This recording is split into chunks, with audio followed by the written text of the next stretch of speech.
Hi, it's Kamgal, and in the last video we found the products for these set of problems. This video will explain the difference between product number 1, which is meso, and products number 2, which are not meso and are enantiomers. Here I have redrawn for you the products from number 1 and from number 2. So what is a meso compound? A meso compound is an achiral compound, even though it has chiral centers. And that's because there is a plane of symmetry in the molecule that allows the chiral centers to cancel each other out. I'm going to explain this in a bit, but for now I want you to know that because meso compounds have a plane of symmetry, they cannot have enantiomers. So meso compounds do not have enantiomers. So I'm going to minimize this. And let's say you didn't believe me, and you think that this compound can totally have an enantiomer. Well, what we can do is draw its mirror image to test it out, right? Because remember that enantiomers are exact mirror images of each other.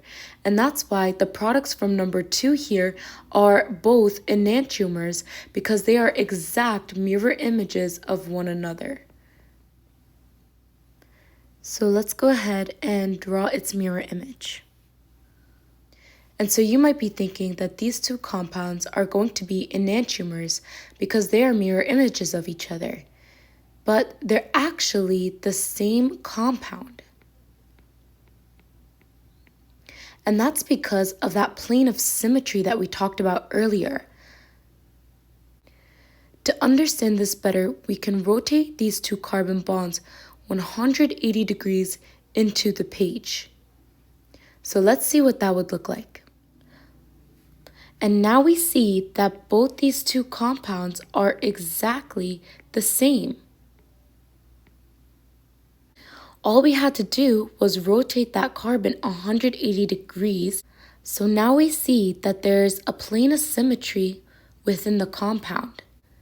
And that plane of symmetry prohibits the compound from having an enantiomer, because although we can draw a mirror image, as we did over here, that mirror image is in fact superimposable.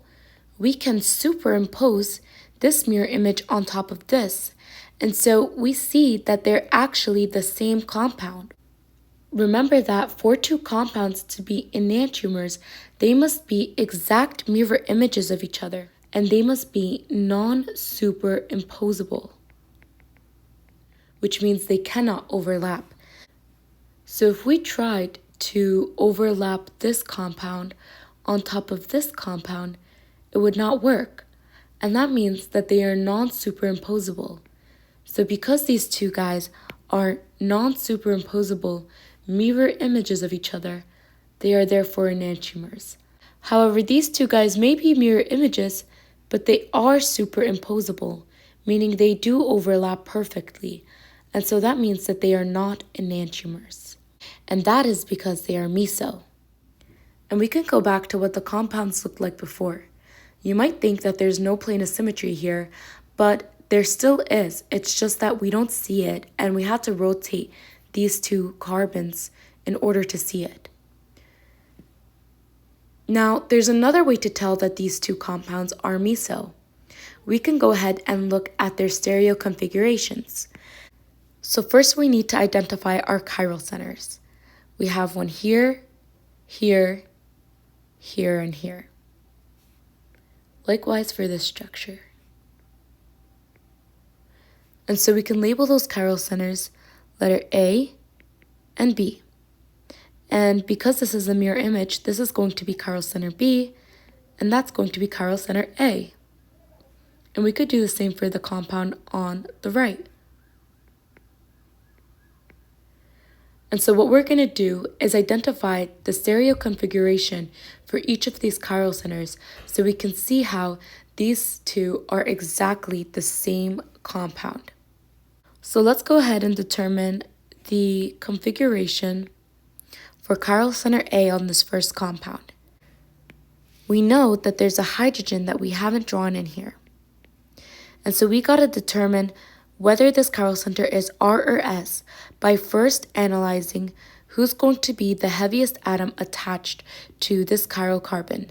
Is it going to be bromine, hydrogen, this carbon on the methyl group, or this carbon over here? And we know that bromine is going to be the heaviest atom out of all of these, so it's going to take priority number 1. Next, we have this carbon attached to 3 hydrogens, and this carbon which is attached to a methyl group and a bromine. And so we got to ask ourselves which carbon is going to be priority number 2. And we know that this carbon is going to be priority number 2 because it's attached to way heavier groups. That leaves this methyl group with priority number 3 and hydrogen with priority number 4. And so if we determine the direction of rotation, it's going to be going clockwise, which means that chiral center A is going to have a configuration of R. If you're a bit fuzzy on this topic, feel free to watch my R and S configuration video. Now let's determine the configuration for chiral center B. And so we have a hydrogen here that we haven't drawn in on a wedge. And if we number it, bromine's going to take priority number 1, this carbon will get priority number 2, this methyl will get priority number 3, and this hydrogen will get priority number 4. And so we see here that we are going in the clockwise direction. But we gotta pause because this hydrogen is on a wedge. And whenever the hydrogen is on a wedge, remember that we have to flip the rotation.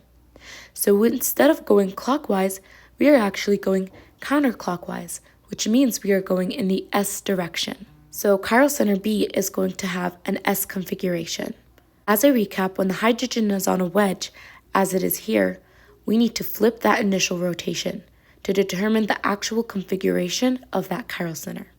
Now let's go ahead and do chiral center A over here.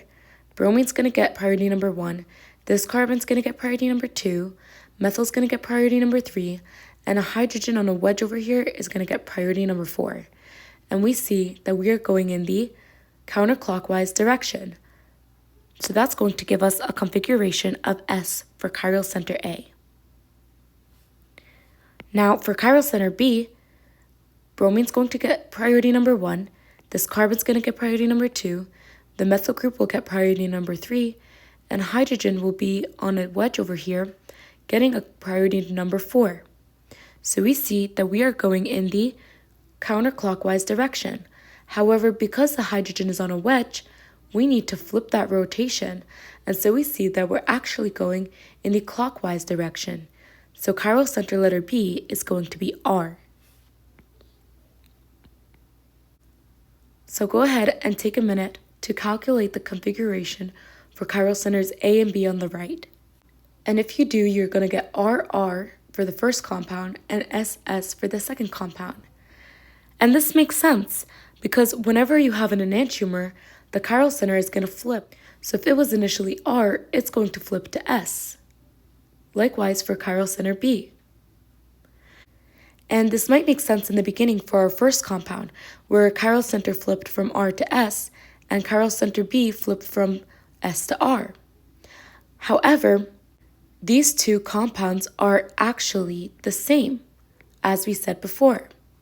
And now I'm going to give you an analogy to help you understand why that is. So I want you to imagine that we have a nice pair of twins. And I'm going to draw these twins for each chiral center. And so we'll call this twin letter A and twin letter B. And because they're going to stand in front of a mirror, this twin will be letter B and this twin will be letter A. And we're going to do the same on the right. So now I want you to imagine that twin letter A is going to be wearing a red sweater. And twin letter B is wearing a blue sweater. So when their chiral centers flip, what's going to happen is that R turns to S. So chiral center A on this side is now going to be wearing a blue sweater. And chiral center B is going to flip from S to R. So while initially B was wearing a blue sweater, now it's going to wear a red sweater. And if we do the same thing on the right, we see that initially both chiral centers were RR. So both of our twins in the beginning are going to be wearing the same red sweater. And when their chiral centers flip from R to S, they're both going to switch to blue sweaters. So now let's make our set of twins a little bit smaller.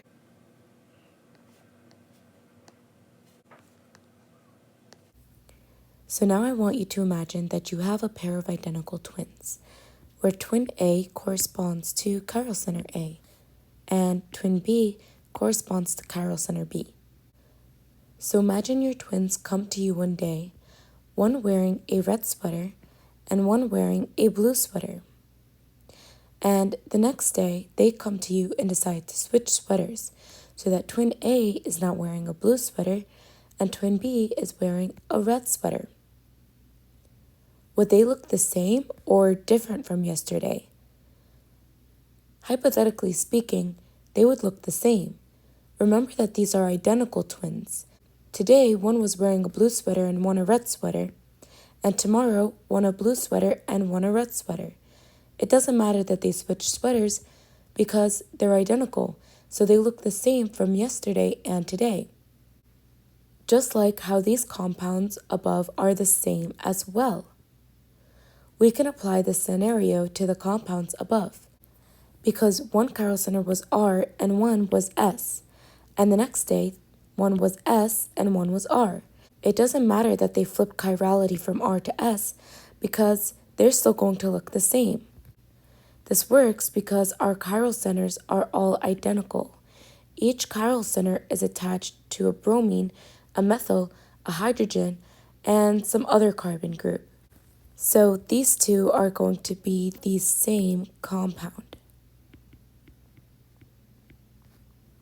In contrast, if we look to the right, these two guys are going to be enantiomers. So now we can touch back on the statements that we made earlier. Remember we said that the molecule is achiral even though it has chiral centers. So we see here that this compound has chiral centers. However, the compound is achiral. This occurs because the chirality cancels each other out. Because one chiral center is R and the other chiral center is S, it's going to cancel itself out and become an achiral molecule. So this creates a plane of symmetry that prohibits the molecule from forming an enantiomer. Because when we drew the mirror image of the compound, we ended up drawing the exact same compound. And we saw earlier that when we rotated these two carbons, the molecule ended up being exactly the same and superimposable. And remember that if the mirror image is superimposable, then it is not an enantiomer, it is the exact same compound, as we have shown here. And that, my friends, is the very unique properties that make this a meso compound. So that's it for this video. If you liked it, please leave a thumbs up and feel free to subscribe. Happy studying!